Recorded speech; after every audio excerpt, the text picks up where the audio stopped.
Come ride the little train that is rolling down the tracks to the junction.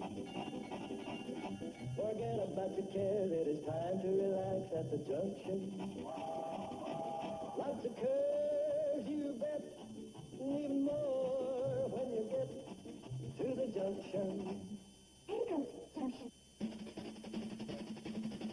There's a little hotel called the Shady Rest at the junction. Petticoat Junction. It is run by Joe. Come and be his guest at the junction. Petticoat Junction. Here's our lady M.D. She's as pretty as can be at the junction. Petticoat Junction.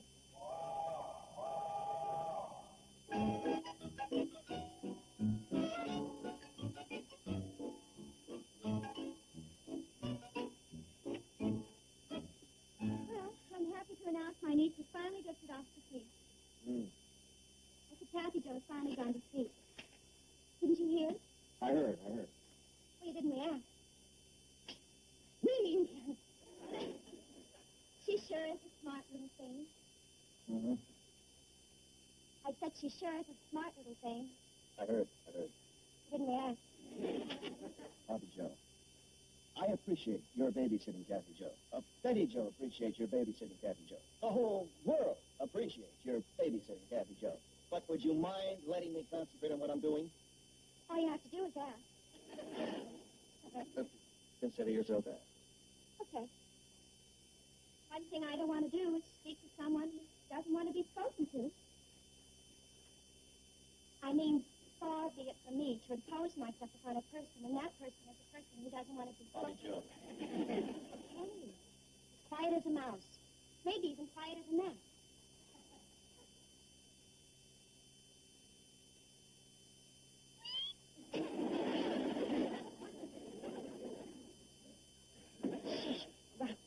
Hi, everybody. Hi. Here, let me help you. Thanks. Took longer than I expected. Hi, honey. How's it coming? You know. Thanks, Bobby Joe.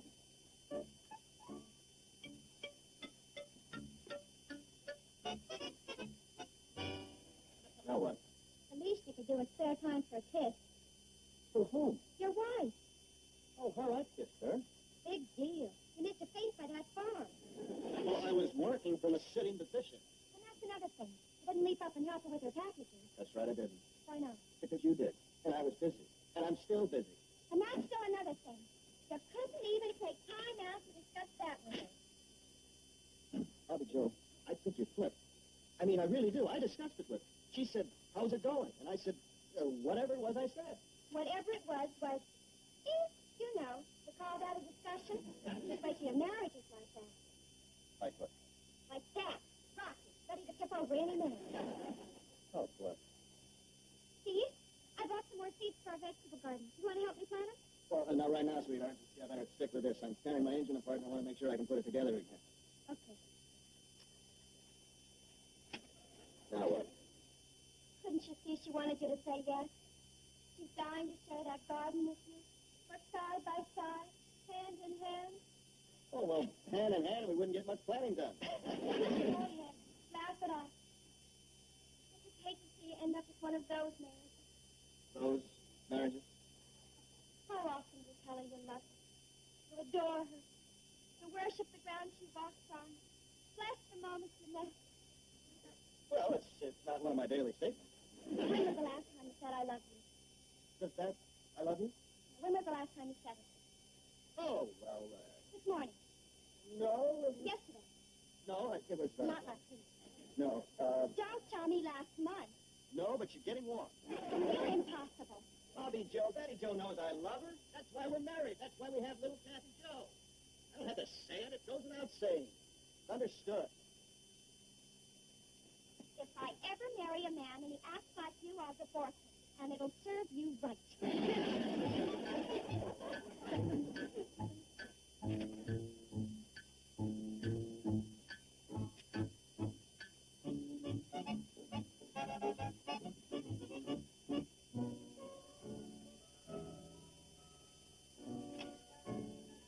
Allie? Oh, hi. Look, cauliflower. My favorite. Uh-huh. I love you. adore you. I worship the ground you walk on. I bless the day we met. All because I planted cauliflower? I'm almost afraid to tell you about the string beans. Don't you see that I'm trying to make up? For what? Well, for not having said I love you for so long. How long has it been? But I promised to... What'd you say? How long? You said you were sorry because you hadn't said you loved me for so long, so I merely asked, how long has it been? You mean you don't know? You haven't noticed? Uh-uh. Well, how do you like that? Maybe I should have told him about the string beans.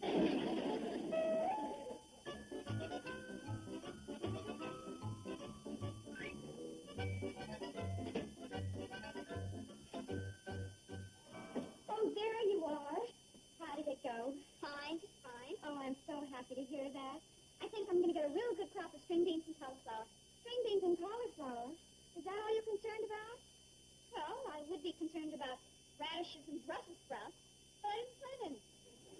What about your husband? I didn't plant him either.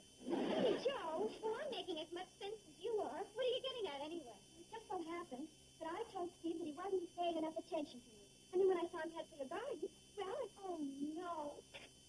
You mean that accounts for the I worship the ground you walk on, and I'm only trying to make up for not having said I love you for so long? He said that? Oh, I feel just like Dan Cupid. He said it, but I ignored it. What? Oh, the poor guy, if I'd only known. I just gotta make it up to him. Look, could you stay with the baby a little while longer? Sure. He's down at his plane. Oh, no. What's the matter? Well, you think that's a good time? I mean, when he's working on that airplane engine, he's a total loss. Harvey, Joe, you're talking about the man I love. You're right, Phil. Yeah, I'll work on it. I'll get around it. Yeah, girl. We women can compete with nuts and bolts and caskets any old day. I think it's gaskets. Well, anyway, after I'm through putting my women's wiles to work on him, he'll be spelling, I love you, Betty Joe, with the oil can. Petticoat Junction. Now, all you've got to do is fly low over the field of crops. She sucks up all the bugs and worms. Now, if you don't think it's practical, just speak up. That's what partners are for, you know. No, I think it's a great idea. But for one thing, you'd have to have an awfully strong motor. Well, the motor's strong enough. Here, I'll show you. That'll give you an idea how much power she's got.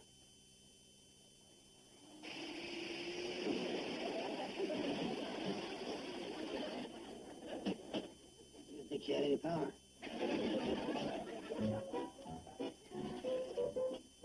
Hi, darling. Hi. That's because I love you. And that's because I'm going to help you. Well, not right now, honey. I've got to get this done, and I've had nothing but interruptions.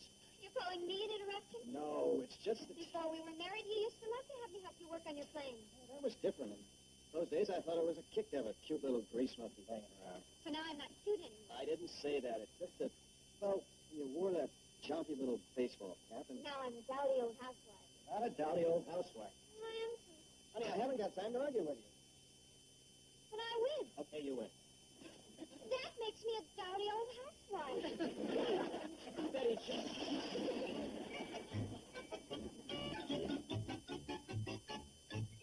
Our junior miss checked out perfectly again. Good. I'll leave these pods of oil drops for Betty Joe. Oh? Something the matter with Betty Joe? Oh, they're for the baby. How are things with you these days? Oh, wonderful. Simply wonderful. All of a sudden, I found myself excited again to sing a world-famous journalist. Well, I can be one of those in my spare time. The work I'm really cut out for is in the field of human relations. Well, that's a field that needs a lot of help these days. I'm going in for marriage counseling. Marriage counseling? Hmm? Oh, I know it sounds funny, my being single and all, but I find I have a real knack for it. Oh? You see,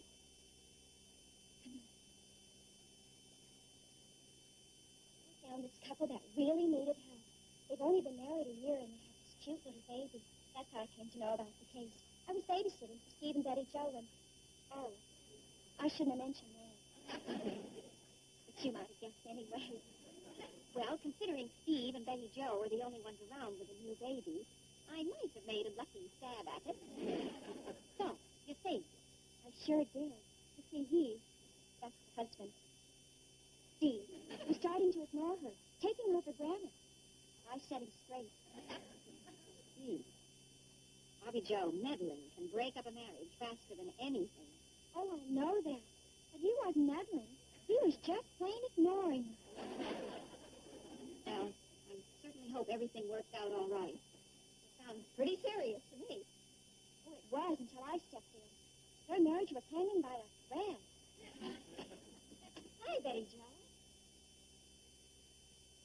Hi, Doctor.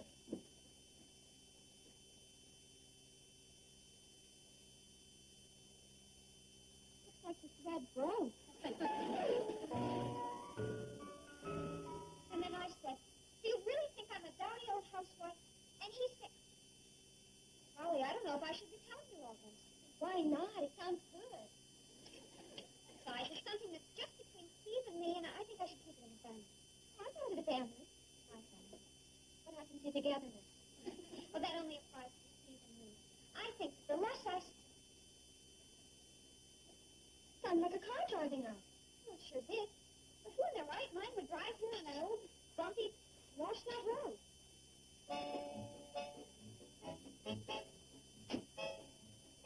Mrs. Douglas. I wonder what she's doing here.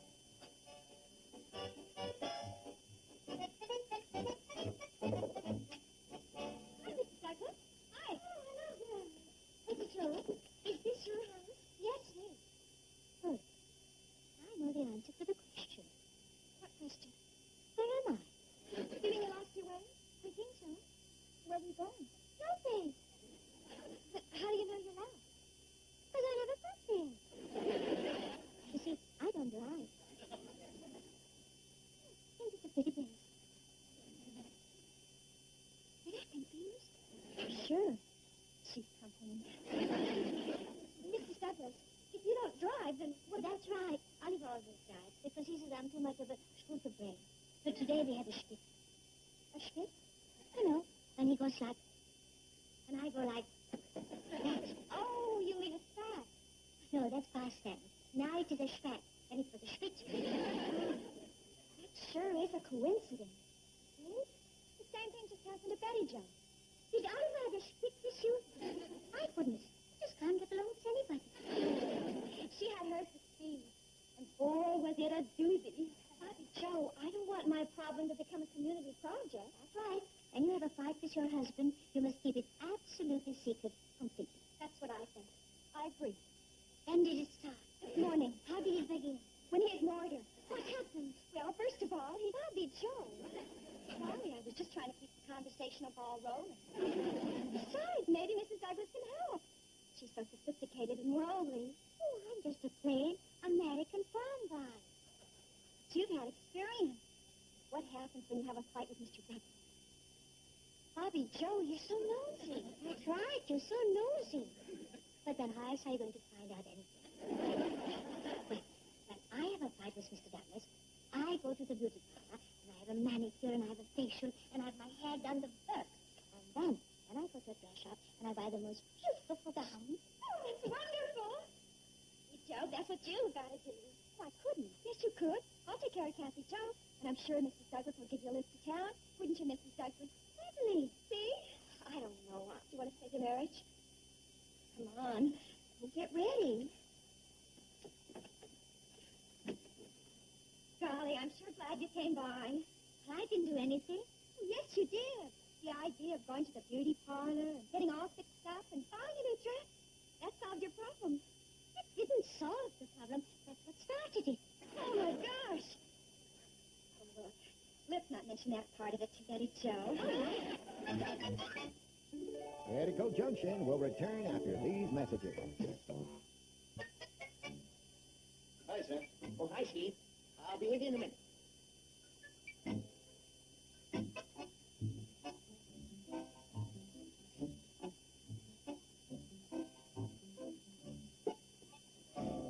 Well, what can I do for you, customer? Well, tell you the truth, I don't know. Don't know, huh? Well, how about some carrots? I got an idea. Great idea. How about a broom? You can always use a good broom. No, I wouldn't do it. Fly paper? Got a special on fly paper. There's no extra charge for the flies that's already caught. Please. I can see you're not the typical customer. It's too bad. I was all ready for you. All ready for me? Yeah, well, I've been reading this book on modern retail. It says when a customer comes in the store and he doesn't know what he wants to buy, a merchant should make suggestions, and 8 times out of 10, the typical customer will buy. You flunked out. You're over 3. Well, that's the way it goes. Listen, all I want is a present for Betty Jo. Oh, it finally happened, huh? What? Your first pot. Yeah, I guess. You guess. Weren't you in on it? Well, in a way, yeah. Well, what was it about? Well, I'm not quite sure. How did it start? I don't know what that is. Sounds like the battle of the century. I know it sounds nutty, but all I know is it started out to be a great day, and all of a sudden we're not speaking to each other. Weird. Oh, I don't know. It seems like a standard run-of-the-mill married folks quarrel. What do you plan on doing about it? I thought a little gift might help. That's a good idea. And when you make up, she can tell you what the fight was all about. Now, maybe I could come up with a few suggestions. Well, a book can't be wrong all the time. Facts. Rock candy. Handkerchief. A bed warmer. Sorry about that. Violet sachet. Canvas glove. A Japanese fan. Incense. How about a letter opener with a handle shaped like the skyline of Milwaukee, Wisconsin?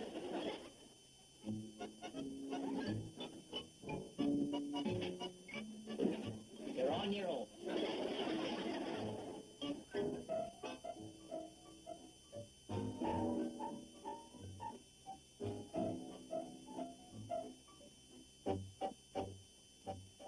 Hi. What's up? You tell me. Betty Jo? He's not here. She's not here. No, she's not here. Well, then what am I doing here? I want to see my wife. Be patient. Everything will work out. Just do as I say. If I keep doing what you say, I'll end up a bachelor in 24 hours. I'll put Cassie Joe to bed. Women. Especially sisters. Oh, she means well. She don't mean well.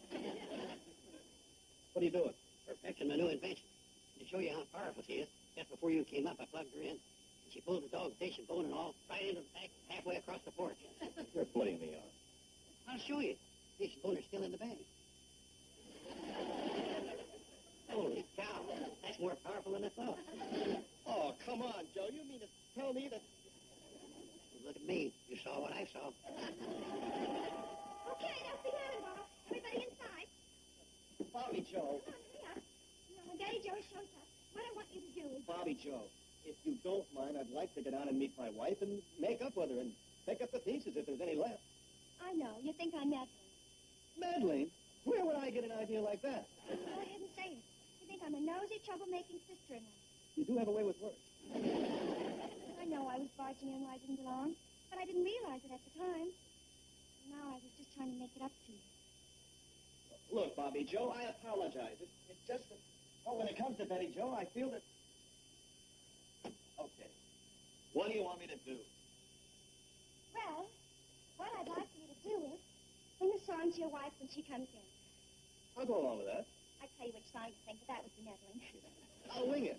Sure. And while you're winging it, wing the one I left open on the piano. Thank you very much, Doctor. Is there anything I should do?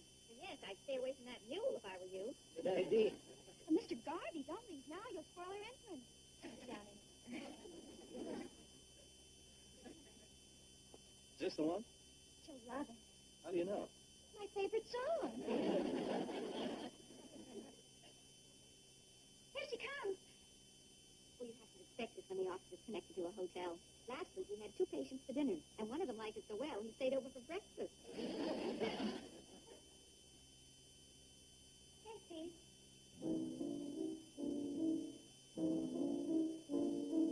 She looks in the mirror and stares at the wrinkles that weren't there yesterday. Thinks of the young man that she almost married. What would he think if he saw her this way? She holds up her apron in little gay fashion as something comes into her. Then slowly starts dancing, remembering her girlhood and all of the boys she had waiting in line. Ah, such are the dreams of the everyday housewife. you see everywhere, any time of the day. The everyday housewife who gave up the good life for me.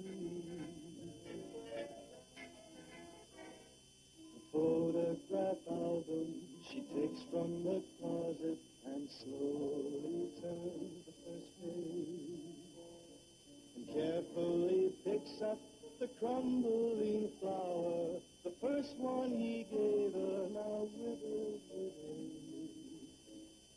She closes her eyes and touches the house dress that suddenly disappears. And just for the moment she's wearing a gown that broke all their minds back so many years. Ah, such are the dreams of the everyday housewife you see everywhere, any time of the day. The everyday housewife gave up the good life for me. The everyday housewife gave up the good life for me.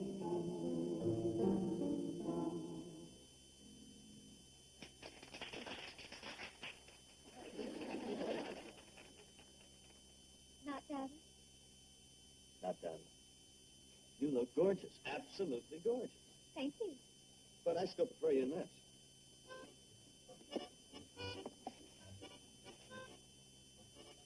Still for wearing when you help me fix the plane.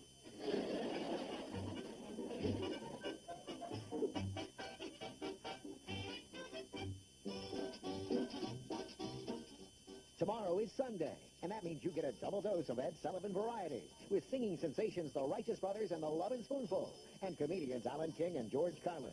Don't miss an hour of The Ed Sullivan Show. Tomorrow night at 8 Eastern, 5 Pacific, here on TV Land. Now, stay tuned for the Sonny and Cher Show, next on TV Land.